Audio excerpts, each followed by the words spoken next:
प्रणाम। मैं हूं हिमांशु द्विवेदी और स्वागत है आपका हमारी खास पेश पे चर्चा में। चर्चा के तहत आज हमारी बातचीत के केंद्र में हिमाचल को लेकर चुनाव आयोग के द्वारा विधिवत कार्यक्रम 2 दिन पहले घोषित कर दिया गया था और आज से नामांकन की प्रक्रिया भी शुरू हो गई। हिमाचल देश को बड़ा लुभाता है, दुनिया को बहुत लुभाता है। छोटा सा प्रदेश है लेकिन बेहद सुंदर प्रदेश है। अपनी दिव्यता के कारण इसे देवभूमि भी कहते हैं। ये देवभूमि को अस्तित्व में आए आज 50 साल से ज्यादा समय हो गया। पिछले 37 साल का इतिहास विधानसभा के संदर्भ में इस राज्य का यह है कि यहाँ पे किसी सरकार ने अपने आप को रिपीट नहीं किया। अर्थात चाहे वो कांग्रेस हो, चाहे वो भारतीय जनता पार्टी, शांता कुमार जैसे दिग्गज हो या वीरभद्र सिंह और प्रेम कुमार धूमल, कोई भी अपनी सरकार को लगातार जन समर्थन के साथ बनाए रखने में कामयाब नहीं हुआ। प्रेम कुमार धूमल भी नहीं रहे, शांता कुमार भी नहीं रहे, वीरभद्र सिंह जरूर एक समय से पहले चुनाव के माध्यम से 85 में अपनी सरकार को वापस लाने में कामयाब रहे थे, लेकिन 37 साल के संदर्भ में हिमाचल का इतिहास यही है। वर्तमान में हिमाचल के मुख्यमंत्री जयराम ठाकुर है। भारतीय जनता पार्टी की प्रचंड बहुमत के साथ बनी हुई सरकार है। 68 विधानसभा वाली सीट में भारतीय जनता पार्टी ने पिछले चुनाव में 44 सीटें हासिल की थी। जयराम ठाकुर के सम्मुख चुनौती है, भारतीय जनता पार्टी के सम्मुख चुनौती है, नरेंद्र मोदी के सम्मुख चुनौती है, पर उससे भी कहीं ज्यादा हिमाचल के बेटे जगत प्रकाश नड्डा के लिए बहुत बड़ी चुनौती है। चुनौती इसलिए है कि भाजपा के इतिहास में जेपी नड्डा पहले शख्स हैं जो भारतीय जनता पार्टी के राष्ट्रीय अध्यक्ष बने। उनके राष्ट्रीय अध्यक्ष रहते हुए विधानसभा चुनाव हो रहा है और ऐसे में पार्टी अगर यहाँ नहीं जीत पाएगी तो कमाल ही हो जाएगा। अतीत भाजपा का साथ नहीं दे रहा। साल भर पहले जो उपचुनाव हुए थे उसमें 4-0 का आंकड़ा, एक सांसदी और 3 विधानसभा के चुनाव में भारतीय जनता पार्टी कांग्रेस के मुकाबले खेत रही थी। पर अब बदली हुई परिस्थितियों में मोदी के नाम के साथ, जयराम ठाकुर के काम के साथ भाजपा बदलाव के संदर्भ में मिथक को तोड़ने के लिए प्रयत्नशील है। आज हम इसी पर बात करेंगे, समझने की कोशिश करेंगे कि क्या भाजपा वाकई अपने आप को सत्ता में बना रखने में कामयाब हो पाएगी। कांग्रेस पार्टी के लिए ये चुनाव इसलिए महत्वपूर्ण है क्योंकि एक तो पिछली बार चुनाव हारे हुए हैं, वीरभद्र सिंह की गैर मौजूदगी में पहली बार चुनाव लड़ रहे हैं, और तीसरी महत्वपूर्ण बात यह है कि कांग्रेस पार्टी का नया राष्ट्रीय अध्यक्ष अभी 19 तारीख को चुना जाना है। उस राष्ट्रीय अध्यक्ष के रहते यह पहला मतदान होगा। क्या राष्ट्रीय अध्यक्ष के खाते में पहले चुनाव में जीत या हार में से कुछ दर्ज होगा, ये जानने में सबकी दिलचस्पी होगी। और इन सबके बीच में आम आदमी पार्टी क्या कोई चुनौती के रूप में अपनी उपस्थिति दर्ज कर पाएगी, इस पर भी दिलचस्पी है। तो इस दिलचस्प राजनीतिक चर्चा के लिए कई खास मेहमान हमारे साथ मौजूद है जिनसे आपका परिचय कराएं और हिमाचल की राजनीति से जुड़े हुए मसले पर कुछ तथ्य पर बातचीत भी करें। उससे पहले लेकिन समय है आज के विचार सूत्र का। हमारा आज का विचार सूत्र संदेश देते हुए, आम आदमी को संदेश देते हुए, आम मतदाता को संदेश देते हुए हमारा विचार सूत्र कहता है कि when bad man combine the good must asset else they will fall one by one. अर्थात जब बुरे व्यक्ति संगठित हो जाते हैं तब अच्छों को भी मिल जाना चाहिए, अन्यथा वो एक एक करके पराजित हो जाएंगे। एडमंड बर्क ने कितनी कमाल की बात कही। तो ये संदेश नेताओं के संदर्भ में भले ही ना समझा जाए, पर मतदाता के संदर्भ में संदेश बहुत स्पष्ट है। अगर आप चाहते हैं कि अच्छे लोग आपके चुनकर सदन में जाएं, तो जिम्मेदारी बनती है कि आप सब एकजुट होकर जो अच्छा है उसके पक्ष में मतदान करें। तो आपको करना है कि अच्छा कौन है, इसे ध्यान में रखते हुए अपनी चर्चा को आगे बढ़ाते हैं, जिसका हिस्सा बनने के लिए हमारे साथ कई खास मेहमान मौजूद है। हमारे साथ कांग्रेस पार्टी के पूर्व प्रदेश अध्यक्ष और वरिष्ठ नेता कौल सिंह ठाकुर जी खासतौर पर इस चर्चा के लिए मौजूद। हमारे साथ आम आदमी पार्टी के प्रवक्ता के तौर पर पंकज पंडित जी जुड़ चुके हैं। हिमाचल और देश दोनों की राजनीति को बहुत बेहतर तरीके से जानने वाले वरिष्ठ पत्रकार डॉक्टर अश्विनी शर्मा जी भी हमारे साथ। कुछ ही देर में हमारे साथ में जयराम ठाकुर मंत्रिमंडल के वरिष्ठ सदस्य भारद्वाज जी भी साथ में होंगे, लेकिन इससे पहले हम अपनी चर्चा की शुरुआत कौल सिंह ठाकुर जी से करते हैं और कौल सिंह ठाकुर जी से समझने की कोशिश करते हैं। कांग्रेस और वीरभद्र सिंह पर्याय थे हिमाचल की सियासत में। उन वीरभद्र सिंह की गैर मौजूदगी में बिखरी बिखरी सी कांग्रेस, ये इसलिए कह रहा हूं क्योंकि चुनाव की घोषणा से पहले ही आपके कई कार्यकारी अध्यक्ष आज भाजपा ही बने हुए दिखाई दे रहे हैं।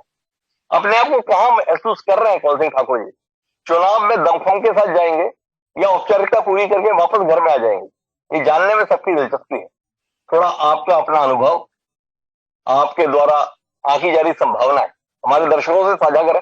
कांग्रेस पार्टी दुनिया की सबसे पुरानी पार्टियों में एक है और कांग्रेस पार्टी में कई आते हैं और कई चले भी जाते हैं। कांग्रेस पार्टी से अब जो विधायक दो गए हैं वो वास्तविक तौर पे भाजपा से ही कांग्रेस में आए थे और उनको खतरा था कि अब शायद कांग्रेस में टिकट मिले या ना मिले, वो फिर भाजपा में चले गए। और ऐसी कोई बात नहीं है, भाजपा से भी कई लोग कांग्रेस में आए हैं, इनके पूर्व मंत्री कांग्रेस में आए हैं, इनके पूर्व जिला परिषद के सदस्य कांग्रेस में आए हैं। तो आने जाने का क्रम चला रहता है, लेकिन कांग्रेस पार्टी की अपनी पहचान है हिमाचल प्रदेश के अंदर। और हिमाचल प्रदेश के अंदर जो भी विकास के काम हुए हैं, चाहे राजा वीरभद्र सिंह के टाइम में हुए हैं, चाहे ठाकुर रामलाल के वक्त में हुए हैं, चाहे हिमाचल के निर्माता डॉक्टर परमार के वक्त में हुए हैं, हिमाचल के लोग ये सब कुछ जानते हैं।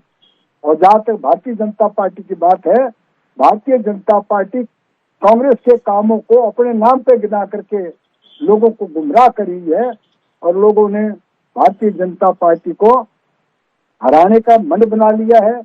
और जो रिवाज नहीं बदलेगा लेकिन साज बदलेगा, कांग्रेस पार्टी सत्ता में आएगी, भारतीय जनता पार्टी सत्ता से बाहर होगी। ठाकुर साहब, रिवाज के भरोसे या कुछ अपने कामकाज के भी भरोसे हैं? इन 5 साल में कांग्रेस पार्टी सुर्खियों में क्यों रही?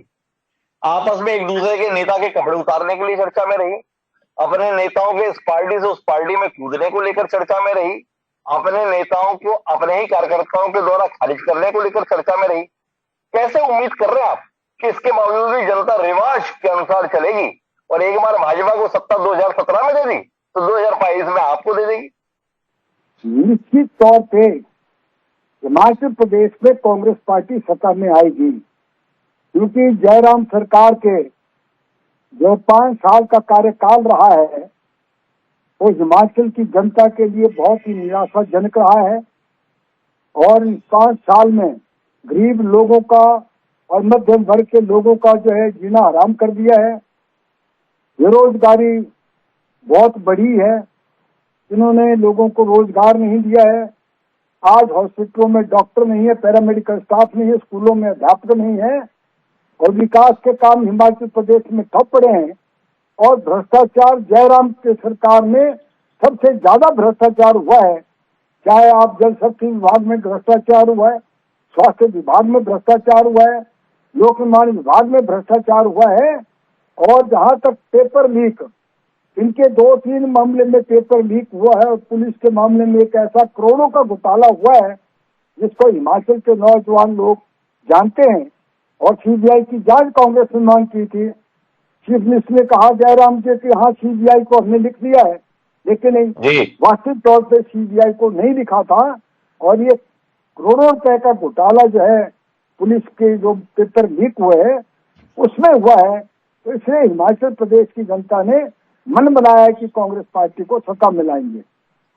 मैं एक सवाल और करना चाहूंगा, फिर पंकज पंडित जी के पास आऊंगा। ठाकुर साहब, आपने बताया कि जयराम ठाकुर कितने मुद्दों पर अपनी सरकार के संदर्भ में विफल रहे हैं, तो उनके विफल होने से कांग्रेस को वोट क्यों दें? अब तो देश में एक नई पार्टी की बात होने लगी है, नाम उसका आम आदमी पार्टी है। पंजाब जो पड़ोसी राज्य है, क्या कमाल का प्रदर्शन आम आदमी पार्टी ने किया है। आपको डर नहीं लग रहा? जो जनता जयराम ठाकुर से नाराज है, जो जनता भारतीय जनता पार्टी से नाराज है, वो संभव है कि आम आदमी पार्टी के पास चला जाए? इस डर से कैसे निपटेंगे? इस चुनौती को कैसे पार पाएंगे?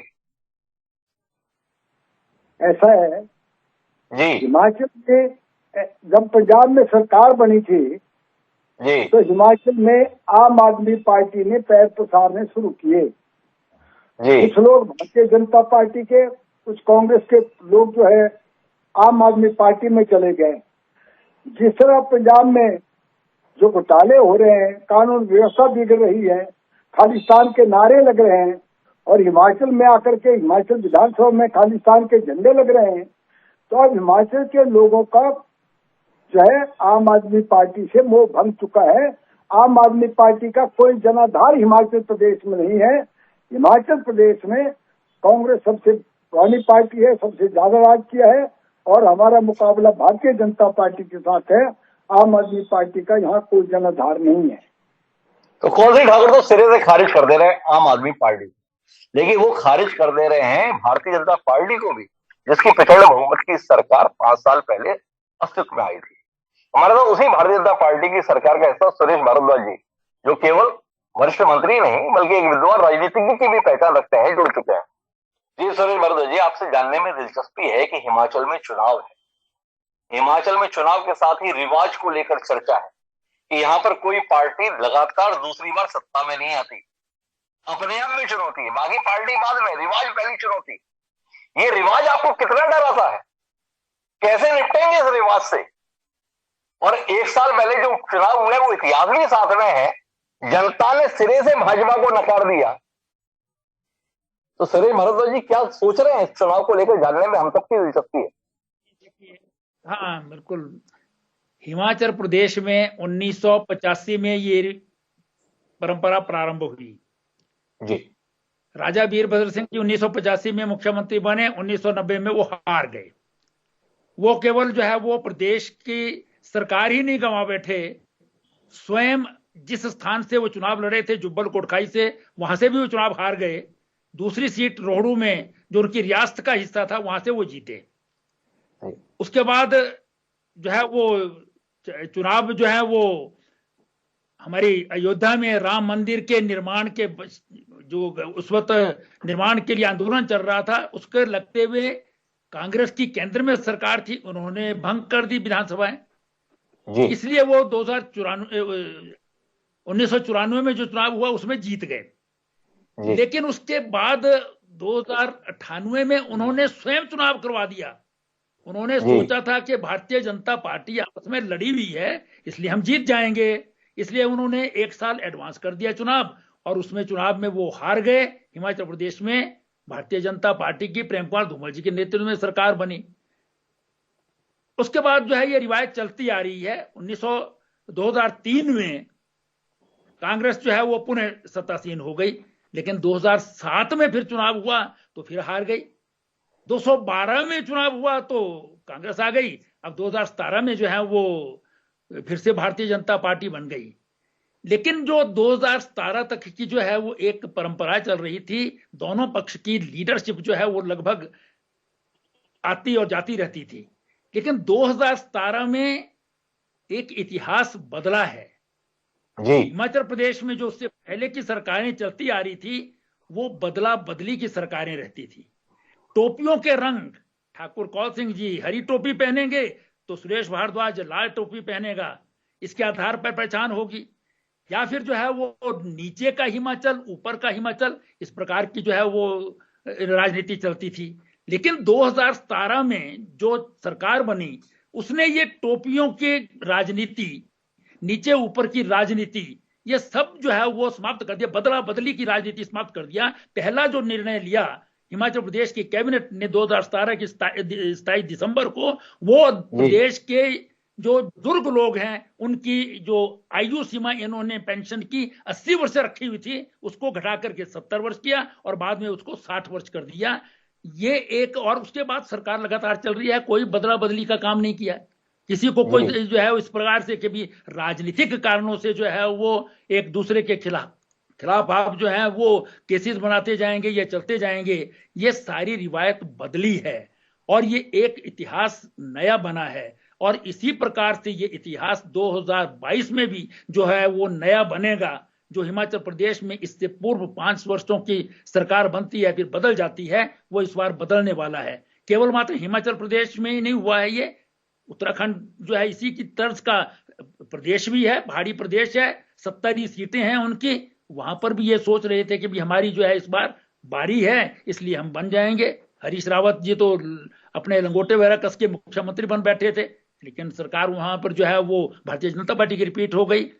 उत्तर प्रदेश जैसे राज्य में जहां 37 वर्षों से जो है वो कोई सरकार रिपीट नहीं हुई, कभी वहां मायावती जी आ जाती हैं, कभी मुलायम सिंह जी आ जाते थे, कभी कल्याण सिंह जी आ जाते थे, कभी वहां अखिलेश जी आ जाते थे। वहां पर जब योगी आदित्यनाथ आया, इस बार चुनाव हुआ तो वहां पर भी रिवाज बदला और भारतीय जनता पार्टी जीत करके वहां पर भी आई है।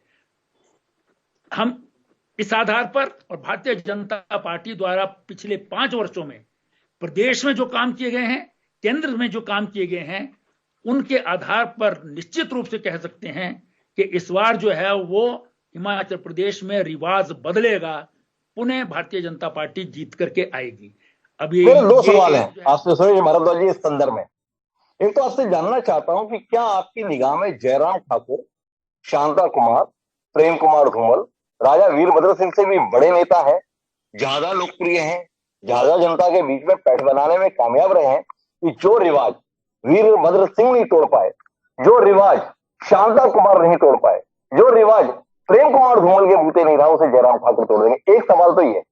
तो दूसरा आपसे जानना चाहता हूं, इतना अच्छा आपने काम किया, बदला बदली का काम नहीं किया, लोगों के भले के लिए काम किया, तो साल भर पहले तो चुनाव हुआ, आपकी 3 विधानसभा और 1 लोकसभा, पानी मांग गए आप, चारों हार गए, इसके बाद कह रहे हैं कि हम ही जीतेंगे। क्या मैनेजमेंट कर ली है 1 साल में जिसके आधार पर कह रहे हैं कि हम ही जीतेंगे? मैंने इसका जवाब दे दिया था, लेकिन मैं फिर से रिपीट करता हूं कि ये 1 लोकसभा 4 विधानसभा के उपचुनाव जीतने पर जो है बहुत इतरा रहे हैं जी। देखिए, जब लोकसभा या विधानसभा के उपचुनाव होते हैं और वो काफी 3-4 सालों बाद होते हैं, कोविड के बाद हुए थे, वो कोविड के दिनों में जो है वो लॉकडाउन इत्यादि की स्थितियां रही थी, बहुत सारे काम जो है वो अधर में लटके हुए थे, इसलिए उस समय जो है वो विभिन्न कारणों, और उसमें भी 2 सीटें तो इन्हीं की थी, एक राजा वीरभद्र सिंह जी के मृत्यु के कारण जो है खाली हुई थी, और दूसरी इनके वरिष्ठ मंत्री सुजान सिंह जी के मृत्यु के कारण खाली हुई थी। 2 तो इन्हीं की सीटें थी, इन्होंने रिटर्न की हैं। 1 लोकसभा और 1 विधानसभा जो है वो हमने गंवाई उस वक्त।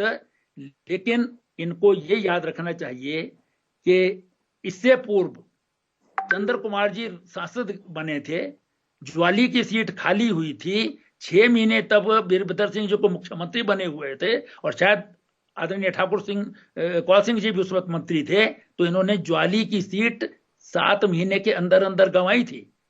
तो उपचुनाव जो है वो एरिया नहीं होता है कि वो जनरल इलेक्शन में भी उसका असर पड़े। आज जो है डबल इंजन की सरकार है हिमाचल प्रदेश में, केंद्र में वीरभद्र अपने माननीय नरेंद्र मोदी जी की सरकार है, और मोदी जी की सरकार है, और प्रदेश में भी हमारी सरकार है, राष्ट्रीय अध्यक्ष हमारे प्रदेश से है, इसलिए एम्स जैसा इंस्टीट्यूशन हिमाचल में मिलता भी है और रिकॉर्ड टाइम में बनकर के तैयार भी हो जाता है। बल्क ड्रग पार्क जो है वो एक अगर गुजरात में मिलता है तो दूसरा हिमाचल प्रदेश में मिलता है। तो इसलिए ये सारी ऐसी चीजें हैं, हम पॉजिटिवली जो है वो अपने विकास के आधार पर जो है वो निश्चित रूप से कह सकते हैं कि इस बार रिवाज बदलेगा, फिर से भारतीय जनता पार्टी की सरकार प्रदेश में जो है वो हुकूमत संभालेगी। अरे एक सवाल और करना चाहता हूँ, फिर मैं आना चाहता हूँ पंकज पंडित जी के पास में। हालांकि मेरे साथ अश्विनी शर्मा जी भी जुड़े हुए हैं। ये आम आदमी पार्टी आपकी कितनी मददगार है कांग्रेस को रोकने में, ये जानने में हमारी दिलचस्पी है। ठीक ठाक मदद कर रही है कि नहीं कर रही है, या आम आदमी पार्टी से जितनी आपकी उम्मीदें थी पूरी नहीं कर पा रही? देखिए, आम आदमी पार्टी जो है वो इन्होंने काम शुरू किया था, मैं बिल्कुल ठाकुर कौल सिंह जी से सहमत हूं कि जब पंजाब में जो है ये बहुमत में आ गए, वहां पर चन्नी साहब की सरकार को इन्होंने हरा दिया, उसके बाद हिमाचल प्रदेश में पांव पसारने प्रारंभ किए इन्होंने। लेकिन खालिस्तानी बॉर्डर और फिर वहां के मुख्यमंत्री मान साहब की सीट पर उनकी हार हो जाना, मूसेवाला का जो है वो मर्डर हो जाना, और वहां जो आजकल जिस प्रकार से भ्रष्टाचार जो है वो अपनी चरम सीमा पर है, उसके कारण जो है वो हिमाचल प्रदेश में इनके जो पग बढ़ रहे थे वो थम गए। लेकिन समझौता तो इनका कांग्रेस के साथ है। अच्छा। इन्होंने जो है वो तय किया है कि भी गुजरात और हिमाचल में मिलकर के जो है वो हम दोनों लड़ेंगे। अब ये कहां इनको खड़ा करते हैं, कहां ये लड़ते हैं, कहां नहीं लड़ते हैं, ये तो यही तय करेंगे ना इस बात को। ये तो यही तय करेंगे। तो बता रहे हैं हमें सुरेश भारद्वाज जी कि कांग्रेस से मित्रता है आपकी, आप बता रही है कि हमारी किसी से मित्रता नहीं है। एक तो मेरे जानने में दूसरे पंकज पंडित जी बता ही दो आज आप कि एक्चुअल आपकी मित्रता किससे है, भाजपा के साथ है, कांग्रेस के साथ है? एक तो ये जानना है, और दूसरा सिरे से खारिज कर रहे हैं दोनों पार्टी के लोग, कुछ बता नहीं पाए आप अपना हिसाब किताब, क्या हो गया ऐसा? और पिछले कुछ समय से सक्रियता भी देख रहे तो आपके सारे नेता गुजरात में ही दिखाई देते हैं, हिमाचल में वाकई उम्मीदें टूट गई आपकी बनने से पहले, इसलिए अब यहां कोई झांक भी नहीं रहा। मान साहब पड़ोस के यहाँ पर आते नहीं, केजरीवाल झांकते नहीं, क्या हो गया पंकज जी? पहला मुद्दा तो हमारा है कि हमारी मित्रता किससे है? तो मैं साफ कह दूं, हमारी मित्रता जनता से है। और हमारा इतिहास है, वो चाहे दिल्ली का हो, वो चाहे पंजाब का हो, जहां हम जाते हैं वहां कांग्रेस आती नहीं है और भाजपा दहाई छू नहीं पाती। तो निश्चित तौर पे एक बात पे इन दोनों की सहमति है कि हम मुकाबले में हैं, क्योंकि ये दोनों पार्टियां डरती ही आम आदमी। मेरे सामने दोनों बहुत ही अनुभवी नेता है, इनके राजनीति का जितना अनुभव है उतना शायद उतनी बार तो हमने वोट भी नहीं किया है। लेकिन मेरा सवाल हमेशा एक ही रहता है, पूरे आदर के साथ, कि 50 साल की राजनीति कांग्रेस भाजपा के खेमे से होती रही है, लेकिन आप एक भी बार रिपीट नहीं कर पाते हैं। इसका मतलब क्या है?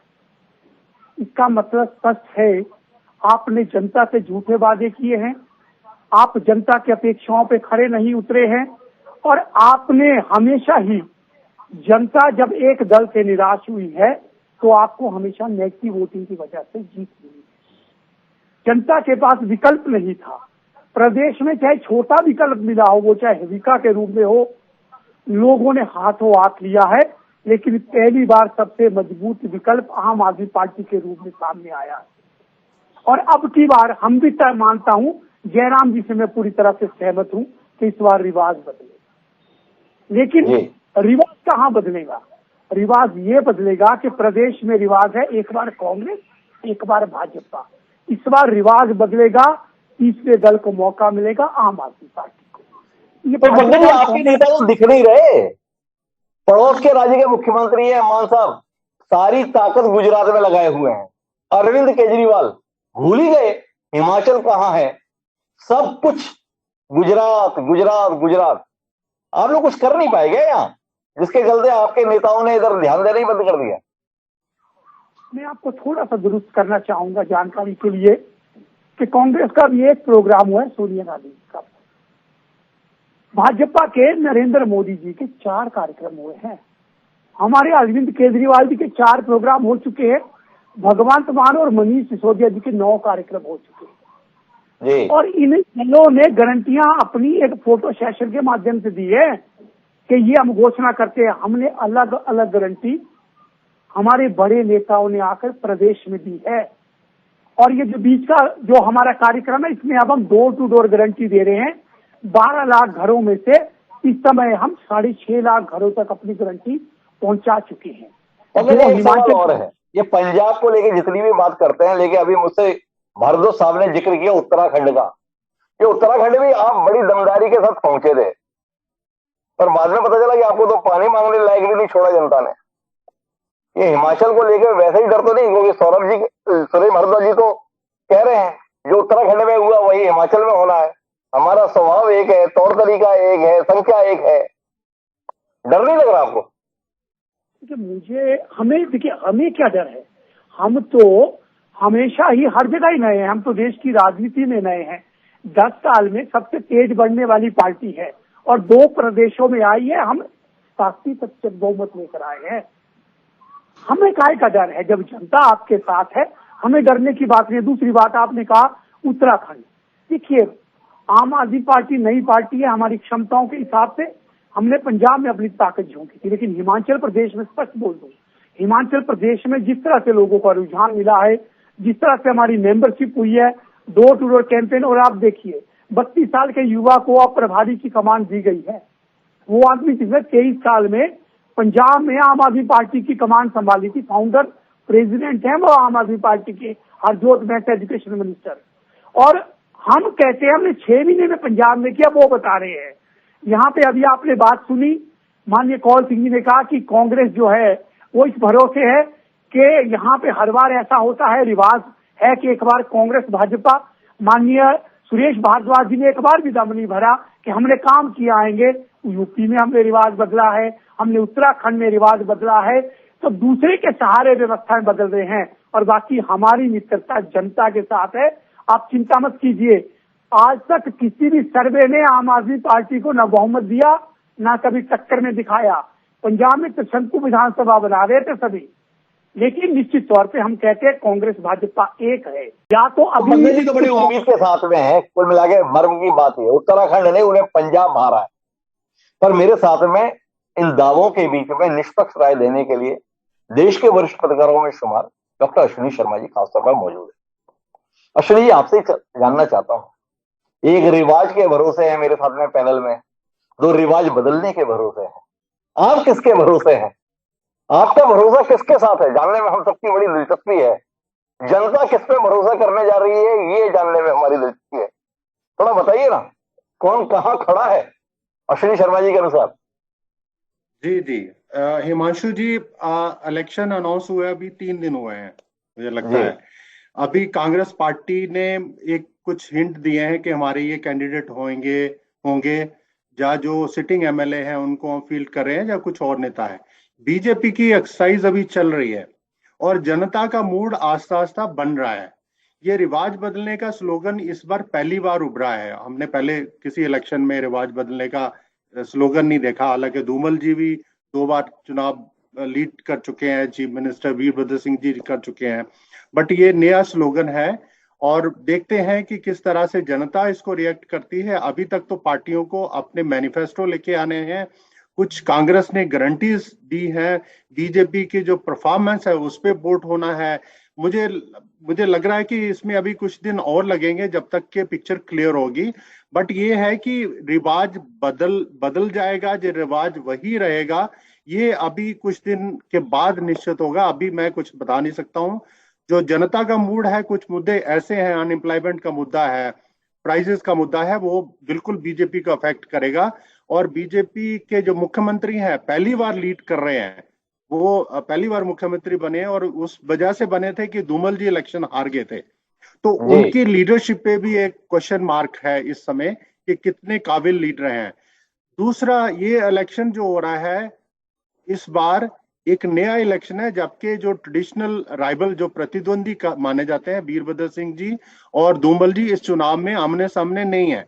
हालांकि ऐसा माना जा रहा है कि धूमल जी चुनाव लड़ना चाहते हैं इस बार। अभी पार्टी ने उस पर कोई फैसला नहीं किया।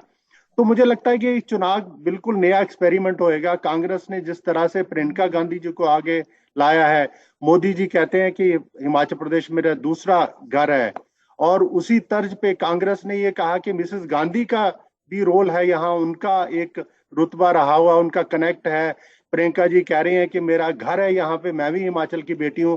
तो काफी सारी ऐसी चीजें सामने आ रही। मुझे लगता है कि अभी जनता का मूड बनेगा। इस समय हिमांशु जी, ये गलत होगा कि एकदम हम उस पर कंक्लूजन पे चले कि नहीं, कंक्लूजन पे नहीं जाना है। मुझे जानना यह है कि क्या कांग्रेस वाकई मुकाबला करने की मानसिकता में है? कांग्रेस के संदर्भ में तजुर्बा ये रहता है अश्विनी जी, आपने तो इतने चुनावों को देखा है, कांग्रेस को भाजपा कम हराती है। कांग्रेस को हराने में कांग्रेसियों की बड़ी दिलचस्पी रहती है। पिछले कुछ दिनों में भी कांग्रेसियों ने जिस प्रकार की कूदफाद की है, उसको लेकर आपसे जानने में दिलचस्पी है। क्या है ये, डूबते जहाज में चूहों का कूदना है, या कुल मिलाकर अच्छा है कुछ लोग निकल गए, दमदारी के साथ चुनाव में रहना है? ये पूरे घटनाक्रम में थोड़ी रोशनी दीजिए ना। क्या हुआ? कार्यकारी अध्यक्ष पार्टी छोड़ जा रहे हैं, कैसे निपटेगी कांग्रेस इससे? देखिए, ये कांग्रेस को बहुत बड़े सेटबैक मिले हैं चुनाव के जाने से पहले। हालांकि ये माना जा रहा है कि जो 2 एमएलए गए हैं वो बीजेपी के पहले एमएलए रहे हुए हैं, उस वजह से वो अपनी पार्टी में वापस चले हैं, घर वापसी। लेकिन उसके बाद 2 वर्किंग प्रेसिडेंट कांग्रेस के पार्टी छोड़ के चले गए हैं और कई सारे और ऑफिस बेयरर्स पार्टी छोड़ गए हैं। जो दिल्ली में जो कुछ हो रहा है कांग्रेस पार्टी में, उसका परिणाम हिमाचल में भी है। और इस समय ये माना जाए कि हिमाचल प्रदेश में एक लीडरशिप की कमी है, एक आइडियोलॉजी, जो स्ट्रांग आइडियोलॉजी कांग्रेस की है वो नहीं है। कांग्रेस की हाईकमांड बहुत वीक हो चुकी है। कांग्रेस के नेता ये कहते हैं कि हमारी सुनवाई नहीं है, किससे बात करें हम। तो उस वजह से कांग्रेस में ये जो लोग छोड़ के जा रहे हैं, एक पैनिक रिएक्शन है कि ताकि हम अपना फ्यूचर जो है सिक्योर कर सकें। और चूंकि प्राइम मिनिस्टर मोदी का एक जो मैजिक है, पिछली इलेक्शंस में काम किया है, ये ऐसा माना जा रहा है कि जो डबल इंजन का स्लोगन है वो इस बार भी काम करेगा, ऐसा बीजेपी का मानना है। तो कांग्रेस वाले भी कहीं ना कहीं थोड़े घबराए हुए हैं कि हमें लीड कौन कर रहा है। कांग्रेस की मुश्किल ये है कि अभी चीफ मिनिस्टर का चेहरा नहीं प्रोजेक्ट कर पा रहे, किसने लीड करना है। एक सवाल और करना चाहता हूं तीसरी ताकत के संदर्भ में। हमारे साथ में पंकज पंडित जी हैं, उनकी दलीलों को आपने सुना है। पंकज पंडित जी जितनी दमदारी से इस कार्यक्रम में बोल रहे हैं, क्या आपकी मौजूदगी उतनी दमदारी से आपको जमीन पे दिखाई दे रही है, या कुल मिलाकर इन कार्यक्रमों तक ही आप रहेगी, बाकी ताकत गुजरात में ही लगाएगी? देखिए, मैं ये बता दूं कि आप पार्टी एक नया फिनोमिनन है हिमाचल प्रदेश में। इसके पहले भी थर्ड पार्टी या अल्टरनेट के एक्सपेरिमेंट्स हिमाचल प्रदेश में हो चुके हैं, और सबसे बड़ी एग्जांपल जो है पंडित सुखराम जी की है, जो यूनियन मिनिस्टर रहे हैं। उन्होंने चीफ मिनिस्टर बनने के लिए उसके पहले 6 महीने पहले उन्होंने एक पार्टी बना के काम शुरू कर दिए थे, और कितनी सीटें आई? उनको 5 सीटें आई थी। अच्छी बात है, आप पार्टी यहाँ पे अपनी ताकत लगा रही है। एक अपोजिशन, स्ट्रांग अपोजिशन की जरूरत रहती है हर डेमोक्रेसी में, बट अभी लगता है कि आप पार्टी को थोड़ी मेहनत करनी पड़ेगी। इनका जो कनेक्ट है, जिस तरह से हिमाचल की जो साइकी है, उसमें पेनिट्रेशन करने की अभी जरूरत है। अभी तक कांग्रेस और बीजेपी की एक्सेप्टेबिलिटी है हिमाचल प्रदेश में, इनका अपना वोट बैंक है। अगर कांग्रेस पार्टी हारती भी है या बीजेपी हारती है तो इनका एक मार्जिन रहता है कि इतने % हमारे वोट हैं। आप पार्टी को अभी अपने कैडर्स जो हैं वो मजबूत करने हैं। मुझे लगता है कि अभी कुछ समय लगेगा, उसके बाद हो सकता है कि दोनों का आपकी मौजूदगी है, पर वो मौजूदगी निर्णायक नहीं है। अभी अश्विनी शर्मा जी इस आकलन के साथ है। देखिए, मैं वापस कौल सिंह ठाकुर जी आपके पास आ रहा हूं और उस संकट पे बात करना चाहता हूं जिसकी और अश्विनी शर्मा जी ने स्पष्ट तौर पर कहा, संकेत नहीं दिया, स्पष्ट तौर पर कहा, लीडरशिप क्राइसिस। नेता कौन? सुरेश भारद्वाज जी यहाँ बैठे हैं, अपने नेता के विषय में बता रहे हैं। और भाजपा के पास तो नेता के तौर पर एक तरफ नरेंद्र मोदी हैं, एक तरफ जेपी नड्डा हैं, और उसके साथ में मुख्यमंत्री जयराम ठाकुर हैं। आपके यहाँ तो हर नेता अपने आप को मुख्यमंत्री बताए घूम रहा है। क्या कहते हैं कौल सिंह ठाकुर साहब? हर व्यक्ति अगर मुख्यमंत्री बनेगा तो विधायक बनने के लिए वोट किसको मिलेगा? नहीं, ऐसा नहीं है। हर व्यक्ति मुख्यमंत्री का दावेदार नहीं है। ये ठीक है कि श्री जयराम ठाकुर जी ये कहते हैं कि कांग्रेस के हर जिले में नेता हैं। हम मानते हैं कि कांग्रेस के हर जिले में सक्षम नेता है, कॉम्पिटेंट नेता है, अनुभवी नेता है, और भारतीय जनता पार्टी के पास अनुभवी नेताओं की कमी है। अगर जयराम के मंत्रिमंडल को आप देखेंगे तो जयराम टोटल 2 साल सिर्फ मंत्री रहा है, उनका कोई अनुभव नहीं है। अनुभवहीनता के कारण ही उनका प्रशासन पर कोई जो है कंट्रोल नहीं है।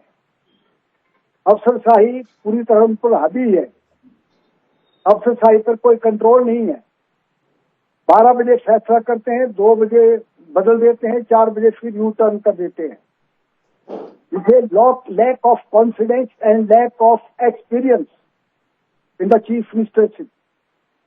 तो इसलिए जयराम जी मंडी में जहां भी जाते हैं, ठाकर कौल सिंह ऐसा कहता है, कांग्रेस के पास कितने लीडर हैं।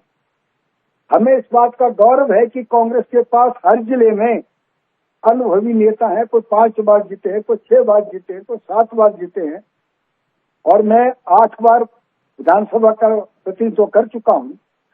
तो भारतीय जनता पार्टी के पास नेताओं की कमी है। श्री धूमल थे, एक्सपीरियंस नेता थे, अनुभवी नेता था, उनका प्रशासन पर पूरा कंट्रोल था और अधिकारी डरते भी थे, लेकिन that is lacking in Jairam government. Roy नहीं है। देखो, उन्होंने 2-3 आदमी को सुपरसीड करके ब्यूरोक्रेसी में चीफ सेक्रेटरी बनाया तो उनको चैलेंज कर दिया, ये गलत बनाया, जूनियर बना दिया। अनुभव की कमी थी, उसको बना दिया। तो अनुभव की कमी तो मुख्यमंत्री में खूब थी, तो चीफ सेक्रेटरी अगर उन्होंने बनाया तो उसमें आरोप लगाने की कोई बात नहीं है। जहां तक जीतने की बात है, आप जानते हैं, आपने बिल्कुल ठीक कहा, हमने 3 बाई इलेक्शन जो है विधानसभा के जीते हैं और 1 लोकसभा का जीता है। लोकसभा में पिछली बार श्री रामस्वरूप शर्मा जी 4,15,000 वोटों से जीते थे। तो 4,15,000 वोटों को हम कम करके 8,000 वोटों से जो है श्रीमती प्रतिभा सिंह जो है यहाँ से जीती है। तो हमने तो एक ट्रेलर दिखाया बाई इलेक्शन में, अभी पूरी पिक्चर अब निकलेगी। आज मैं दावे के साथ कह नहीं सकता हूं, पिक्चर के लिए तो हम तैयार हैं, भारद्वाज साहब भी तैयार है, अश्विनी शर्मा जी भी इंतजार कर रहे हैं, पर उस पिक्चर का नायक कौन होगा ये तो बताइए। सुखविंदर सिंह सुक्खू होंगे, आशा कुमारी होंगी, मुकेश अग्निहोत्री होंगे, ठाकुर कौल सिंह जी होंगे, या कोई और सिंह जी होंगे, थोड़ा बताइए तो सही ना, पिक्चर का नायक कौन होगा, यही तो सवाल है। भारद्वाज जी की बड़ी दिलचस्पी है। कांग्रेस पार्टी में तानाशाही नहीं है। कांग्रेस जी। पार्टी लोकतंत्र में विश्वास करती है। जी जो विधायक चुन करके जाएंगे, जी हमारा पार्टी हाईकमांड ऑब्जर्वर भेजती है, वो एक एक विधायक से बात करेगी, कांग्रेस हाईकमांड को रिपोर्ट देगी किसके साथ बहुमत है, फिर कांग्रेस हाईकमांड उसका नाम देती है कि ये मुख्यमंत्री बनेगा। भारतीय जी। जनता पार्टी में तानाशाही है। जी आपने देखा कि जो मोदी जी कहेंगे वही चीफ मिनिस्टर बनेगा। उत्तराखंड में चीफ मिनिस्टर जिसको डिक्लेयर किया था वो हार गए। यहाँ हिमाचल में धूमल हार गए, धूमल को तो बनाया नहीं चीफ मिनिस्टर, उत्तराखंड जी। में चीफ मिनिस्टर बना दिया, कैबिनेट बना दी। वहाँ रूपानी जी मुख्यमंत्री थे गुजरात में, उनके खिलाफ कोई असंतुष्ट विधायक नहीं थे, न ग्रुप उनके खिलाफ था, लेकिन मोदी जी का आदेश वो इस्तीफा दो, मुख्यमंत्री भी गए, सभी मंत्री गए, नए सिरे से सब बना दिए। तो ये तानाशाही नहीं है और क्या है ये तानाशाही है या अनुशासन है? ये पार्टी के प्रति समर्पण है या सत्ता के प्रति लिपटे रहने की चाहत? क्या आप सराहना नहीं करेंगे कि राजनीति में ऐसी ही त्याग होना चाहिए भावना, ऐसी तपस्या की भावना होनी चाहिए? पार्टी ने कहा कि हट जाओ तो हट गए, पार्टी ने कहा बन जाओ तो बन गए। इस समर्पण की आप जैसा अनुभवी राजनेता आलोचना कर रहा है। मुख्यमंत्री पहले डिक्लेयर कर दिया। पिछली बार राहुल गांधी जी 2017 में मंडी आए, जी 20-25 हजार की जनता को संबोधित किया और जी। उन्होंने मुख्यमंत्री डिक्लेयर कर दिया कि अगला मुख्यमंत्री वीरभद्र सिंह जी होंगे, और जी। मंडी सारी साफ हो गई। एक सीट कांग्रेस पार्टी को नहीं आई, इसका नुकसान भी होता है। जी फायदे कम होते हैं, नुकसान ज्यादा होता है। और तो वीरभद्र सबसे बड़ी सिंह को बात है उम्मीदवार कि बनाना कांग्रेस नुकसान कर पार्टी गया, एक सीट नहीं मिली, ये ठाकुर कौल सिंह जी हमें बता रहे हैं। कांग्रेस तो मैं पार्टी सुनील भारद्वाज जी लोकतंत्र वापस में आपके पास चलता हूँ। ठाकुर कौल सिंह जी का कहना है एक अनुभवहीन नेता के नेतृत्व में चुनाव लड़ने जा रहे हैं आप। जयराम ठाकुर अनुभवहीन तो है, आत्मविश्वास विहीन भी है, उनमें निर्णय लेने की क्षमता नहीं है, बार बार निर्णय पलट देते हैं।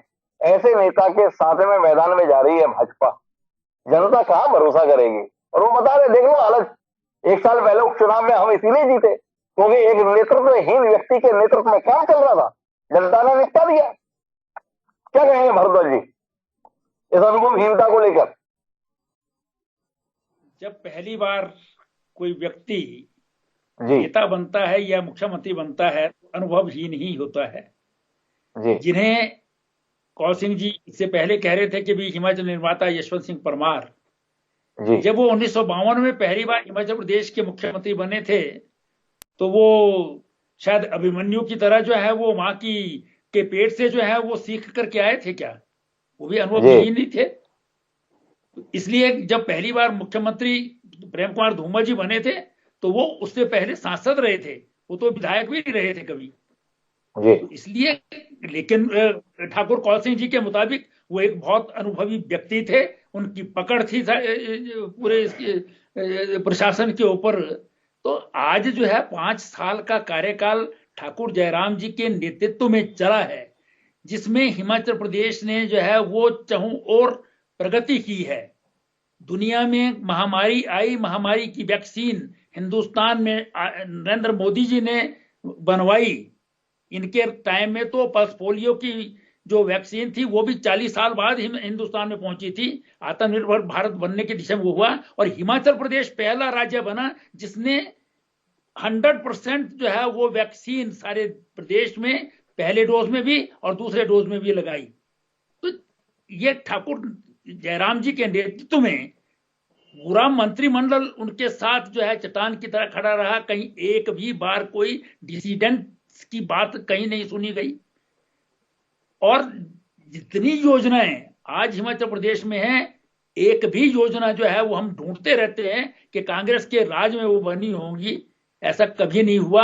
हाँ, नारा जरूर देते थे ये अनेक बार कि हम जो है वो हर घर से एक व्यक्ति को रोजगार देंगे, कभी नारा देते थे हम जो है वो गरीबी हटाएंगे, पेयजल की जो है वो हम धाराएं बहा देंगे, लेकिन कभी इनके राज में नहीं हुआ है। तो इसलिए अनुभवहीन कहना जो है मैं समझता हूं कि ये उचित नहीं होगा। बाकी जो बातें हैं वो अनुशासन की बात है कि भारतीय जनता पार्टी में एक नेतृत्व है, ये आज नेतृत्व विहीन है।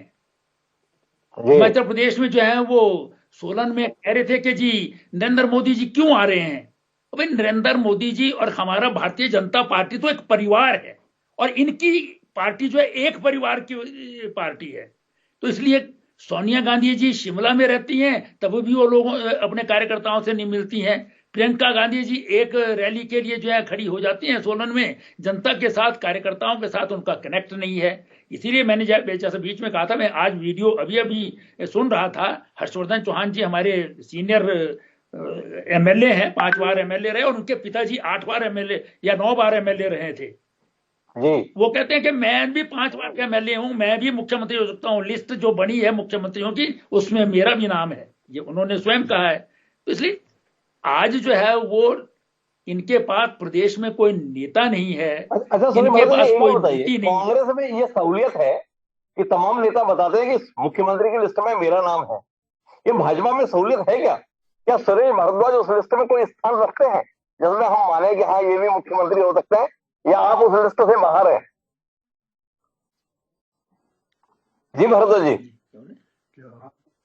नहीं, देखिए भारतीय जनता पार्टी में एक प्रक्रिया है। भारतीय जनता पार्टी का संसदीय जो है वो हमारा बोर्ड है जी, इसमें पूरे देश भर का जो है नेतृत्व बैठता है। वो सबसे राय लेने के बाद, प्रदेश के विधायकों से राय लेने के बाद संसदीय दल ही जो हमारा बोर्ड है वही तय करता है। इसलिए इसमें कोई तो आपका अभी ये तय नहीं हुआ है कि अगर सरकार वापस आ जाएगी भाजपा की तो जयराम ठाकुर ही मुख्यमंत्री रहेंगे। जो नए विधायक चुने जाएंगे उनसे रायशुमारी होगी और उस रायशुमारी के आधार पर तय होगा कि अब मुख्यमंत्री कौन होगा। जयराम ठाकुर ही बने रहेंगे, ये तय नहीं हुआ है। जी भारद्वाज जी, थोड़ा कंफर्म करेंगे इस बात को? आपने जो प्रक्रिया बताई इसलिए मैंने सवाल किया। देखिए ये एक स्वाभाविक प्रक्रिया है, जो भी चुनाव होता है इस तरह से होता है। लेकिन पिछले 5 वर्षों से ठाकुर जयराम जी प्रदेश के मुख्यमंत्री हैं और आज चुनाव अभियान को वो संचालन कर रहे हैं। इसलिए वर्तमान समय में वही भारतीय जनता पार्टी के मुख्यमंत्री का चेहरा है और वही हमारे नेता हैं। लेकिन अंतिम निर्णय हर चीज का वो तो राष्ट्रीय नेतृत्व ही करता है। उसके लिए मैं जो है वो योग्य व्यक्ति नहीं हूं जो इसके बारे में कोई सवाल का जवाब दे सके। हाँ, लेकिन मैंने ये सवाल इसलिए कर रहा कि सर्बानंद सोनोवाल भी असम में 5 साल तक मुख्यमंत्री रहे थे, उनके नेतृत्व में चुनाव हुआ, पार्टी जीत भी गई, पर मौका हेमंत बिस्वा शर्मा को मिला, सोनोवाल जी जो है दिल्ली बुला लिए गए। तो जयराम ठाकुर को लेकर ये आशंका तो आप लोगों के मन में नहीं, उनके प्रति इतना आपका प्रेम और सम्मान है, इसलिए आपसे पूछ लिया। एक सवाल और करना चाहता हूं, फिर मैं पंडित जी के पास जाऊंगा। पिछली बार आप चुनाव जीत तो गए पर बहुत बुरी तरीके से जीते भाई। जो आपके मुख्यमंत्री पद के संदर्भ में चेहरे थे, प्रेम कुमार धूमल जी, वो एक और 2 विधानसभा चुनाव से सीट हार गए। आपके जो तत्कालीन प्रदेश अध्यक्ष थे सत्ती साहब, वो भी चुनाव हार गए थे। इस बार ऐसी अपमानजनक कोई परिस्थिति ना बने उसके लिए कोई इंतजाम कर रहे हैं? बड़ा खराब लगता है ना, पार्टी जीत गई पर पार्टी के बड़े चेहरे हार गए। तो भारद्वाज जी उसके लिए क्या कर रहे हैं, ये जानने में थोड़ी दिलचस्पी है, थोड़ा बताइए ना। देखिए भारतीय जनता पार्टी जो है वो कार्यकर्ताओं पर आधारित एक पार्टी है। उसमें निश्चित प्रक्रिया के अनुसार हमारा नेतृत्व जो है तय करता है कि कौन व्यक्ति कहां से जीत सकता है। लेकिन अल्टीमेटली जनता जो है वो इसका निर्णय करती है। अब जनता ने बहुमत भारतीय जनता पार्टी को दिया, 2/3 बहुमत दिया, 44 सीटें हमने जीती और 2 इंडिपेंडेंट हमारे साथ चले। कुछ व्यक्ति जो है वो हमारे बहुत अच्छे नेता थे, लेकिन कई बार जो है वो अलग क्षेत्रों में अलग अलग विधानसभा जो हमारी कंस्टिट्यूएंसीज हैं उसमें बहुत सारे कारण जो है वो हो जाते हैं, जिसके कारण जो ऐसी परिस्थिति उत्पन्न हो जाती है।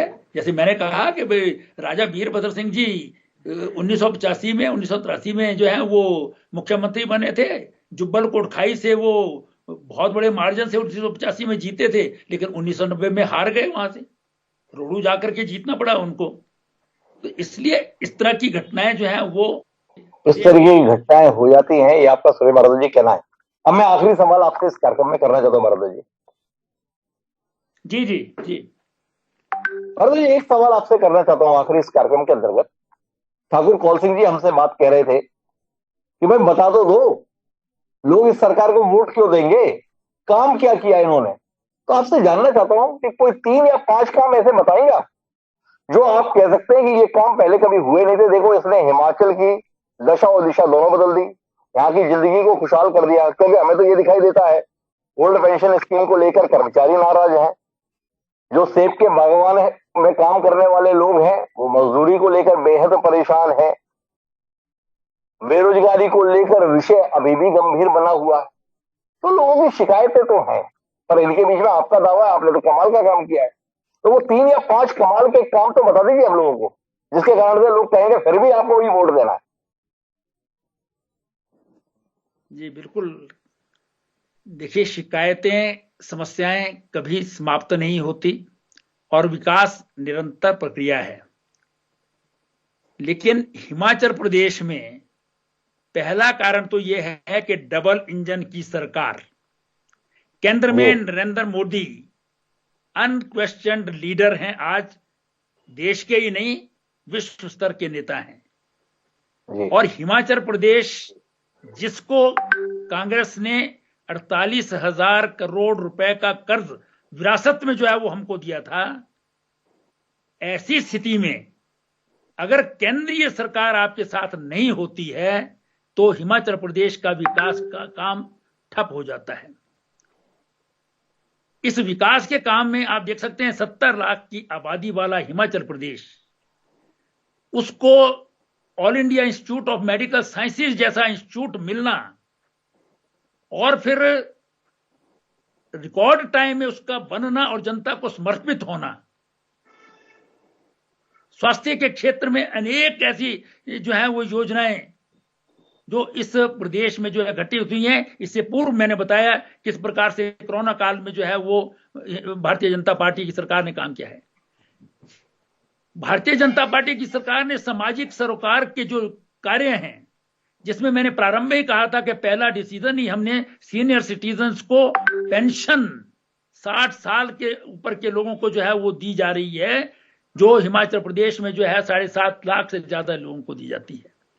हिमाचल प्रदेश सारे जो है वो किसान सम्मान निधि सीधी बैंक खाते में जाती है। इनके टाइम, इनके जमाने के प्रधानमंत्री आदरणीय स्वर्गीय राजीव गांधी जी कहा करते थे, मैं 100 रुपया भेजता हूं तो 15 रुपया पहुंचता है। आज दिल्ली से नरेंद्र मोदी 100 रुपया भेजते हैं तो 100 का 100 जो है वो खाते में व्यक्ति के जमा हो जाता है। भ्रष्टाचार मुक्त शासन जो है वो हमने दिया है इसमें। तो इसलिए मैं समझता हूँ। और तो भारद्वाज जी बड़े अभिभूत है अपने काम को लेकर, लेकिन दिक्कत यह है कि वो जो काम गिना रहे हैं वो जयराम ठाकुर के कम और मोदी जी के ज्यादा गिना रहे हैं। तो क्या माने कि इस चुनाव में अगर जनता को वोट देना है तो मोदी जी को देखकर देना है, ये सवाल लोगों के जहन में रहेगा। पर मैं कार्यक्रम के अंतिम बिंदु पर पहुंच रहा हूं और वापस पंकज पंडित जी आपके पास आना चाहता हूं। सब एक राय है इस पैनल में, आप आए हैं पर अभी समय लगेगा। क्या कहते हैं इस बात पर? कितना दुखी हो गए आप हमारे इस कार्यक्रम में पैनलिस्ट की इस राय को लेकर? जी, हमने जब देश में राजनीति में आने का निर्णय लिया था, तो सबसे पहले यही सवाल, हमें हर जगह इस सवाल का सामना करना पड़ता है, लेकिन हम हर बार इस सवाल का जवाब देते हैं और सत्ता में आते हैं। हमारा सवाल बड़े छोटे से रहते हैं कि डबल इंजन की सरकार है, कर्जा 75,000 पार है, एम्स आपने रिकॉर्ड समय में बनाया, लेकिन 13 साल में आप केंद्रीय विश्वविद्यालय को एक नींव पत्थर तक नहीं दे सके, जगह तक चयनित नहीं कर सके। इस पर क्या जवाब देंगे? 4 उपचुनावों में हार के बाद ना जाने क्यों लड्डा जी ने कमान संभाल दी, जयराम जी का कहीं नाम नहीं लिया जा रहा है, मोदी जी के नाम पे चुनाव लड़ा जा रहा है। और पहली बार ये जो घमंड में भरी हुई सरकार है, जो कभी किसी को नहीं पूछती थी, आज हिमाचल प्रदेश में अब बात हो रही है कि टिकट जो कार्यकर्ताओं को पूछ कर दिए जाएंगे, उनके मतदान करवाया जा रहा है। तो अब भाजपा जो है अपनी हार को देख के कई चीजें कर रही है, पर हम एक बात कहते हैं, हमारे आने के दो चीजें होंगी। प्रदेश की जनता को 125 यूनिट बिजली मुफ्त देने के लिए पूरे देश में पहली बार कोई सरकार भाजपा की बात नहीं हुई। महिलाओं को मुफ्त यात्रा, मुफ्त पानी, कोरोना में नहीं दिया जब जरूरत थी, लेकिन जब हम आए हमारा डर सताया तो इस पर आए। और कांग्रेस जैसी, जो माननीय कौल सिंह ठाकुर जी कहते हैं बहुत पुरानी पार्टी है, इन्हें भी हमने घोषणा पत्र से गारंटियों पर पहुंचा दिया और 9 गारंटियां हमारी चोरी हुई है, एक गोबर इनकी खोज है। तो इससे बड़ी उपलब्धि और क्या चाहते हैं? और इससे बड़ी उपलब्धि क्या होगी? पंकज जी वैसे कमाल का तर्क दे रहे हैं। उनका कहना है हम कितनी सीटें जीतेंगे, नहीं सीटें जीतेंगे ये अलग बात है, पर हमारी नीतियों को अपनाने के लिए दोनों स्थापित राजनीतिक दल बाध्य हुए, क्या ये छोटी उपलब्धि है? मुझे लगता है कि इस पर मुझे अश्विनी शर्मा जी की टिप्पणी लेनी चाहिए, लेकिन सुरेश भारद्वाज जी कुछ ऑब्जर्वेशन करना चाह रहे हैं। एक बार सुरेश जी की बात सुन लीजिए। जी सुरेश जी, आप कुछ कहना चाह रहे हैं? लेकिन इनके यहाँ पर तो आरोप लग रहे हैं कि पैसा देकर के टिकट दिए जा रहे हैं जी। तो ये तो पैसा लेकर के टिकट दिए जाते हैं। राज्यसभा में लवली यूनिवर्सिटी के विश्वविद्यालय वाले जो हैं वो उनको टिकट दिए जाते हैं, किस आधार पर दिया जाता है कि हिमाचल प्रदेश की छात्रवृत्ति से स्कॉलरशिप स्कैम में वो इन्वॉल्व हैं, इस कारण से जो है वो उन लोगों को टिकट दिए जाते हैं। तो हम तो कार्यकर्ताओं से पूछ करके, क्योंकि हमारी पार्टी तो है ही कार्यकर्ताओं की पार्टी, और सारे देश भर में जो है वो एक परिवार की पार्टी नहीं है, पूरा परिवार पार्टी है, उस आधार पर जो है यहाँ पर टिकट चाहे वो कार्यकर्ताओं से पूछ कर दे रहे हैं, तो इसमें गलत क्या कर रहे हैं? पैसे वालों को थोड़ी दे रहे हैं।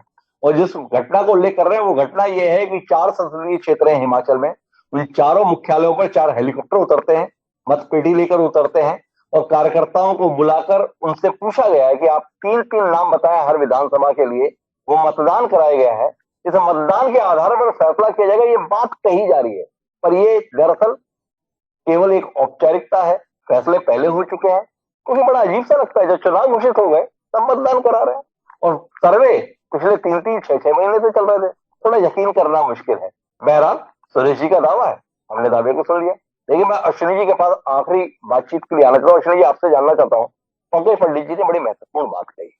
उन्होंने कहा कि हमारी जो कमिटमेंट थी, हमारा जो एजेंडा था, उस एजेंडे को अपनाने के लिए दोनों स्थापित राजनीतिक दल बाध्य हुए। इस पर आपकी टिप्पणी चाहिए। क्या वाकई जनता का सुख, जनता की सुविधाएं, ये इन पार्टियों के एजेंडे में अब ऊपर आ गया? और इसलिए ऊपर आ गया क्योंकि आप पार्टी के कदम यहां पड़ गए। ये बिल्कुल ठीक है कि ये हम पहली बार हिमाचल प्रदेश में सुन रहे हैं कि गारंटीज दी जा रही हैं, और इसकी घोषणा आप पार्टी ने ही पहले करी है, उसके बाद कांग्रेस ने उसको अडॉप्ट किया है, ये फैक्ट है। और भाजपा ने तो अपने मैनिफेस्टो का नाम ही चेंज कर दिया, इन्होंने विजन डॉक्यूमेंट कहा है पिछली बार भी जब रिलीज किया था। बट मुझे लगता है कि कहीं ना कहीं आप पार्टी का प्रेशर दोनों पार्टियों पे है। हालांकि बीजेपी ये कह रही है कि हमें ज्यादा नुकसान नहीं है, कांग्रेस को ज्यादा नुकसान है। तो कहीं ना कहीं एक प्रेशर बिल्डअप होना शुरू हुआ है। और जो मैं पहले बात कर रहा था कि एक नया फिनोमिनन है, इसको अभी लोग परखेंगे, देखेंगे। अभी मुख्यतः मुकाबला जो है भाजपा और कांग्रेस के बीच रहेगा। कौन सी पार्टी ज्यादा टिकाऊ है वो लोग देखेंगे। ये तो भारद्वाज जी की बात से मैं एग्री करता हूं। कहीं ना कहीं हिमाचल की जो साइकी है, ये हमेशा रहती है कि जिस पार्टी की गवर्नमेंट हिमाचल प्रदेश में बने, उस पार्टी के दिल्ली में गवर्नमेंट हो तो हिमाचल प्रदेश में ज्यादा फायदा रहता है। हमने पिछली सरकारों में देखा है कि जब कांग्रेस की सरकार यहाँ थी, उधर बीजेपी की थी, या वाइसा वर्सा थी, तो हिमाचल प्रदेश को नुकसान होता है। कुछ हिमाचल प्रदेश के प्रोजेक्ट जो अभी इलेक्शन के टाइम पे अभी रिसेंटली क्लियर हुए हैं, अगर कोई और पार्टी की सरकार होती है शायद वो इतनी जल्दी क्लियर नहीं होते। बल्क ड्रग पार्क जो अभी सैंक्शन हुआ है, 15 दिन में उसकी रिपोर्ट बन गई, प्रोजेक्ट सैंक्शन हो गया और उसका फाउंडेशन स्टोन भी ले हो गया है।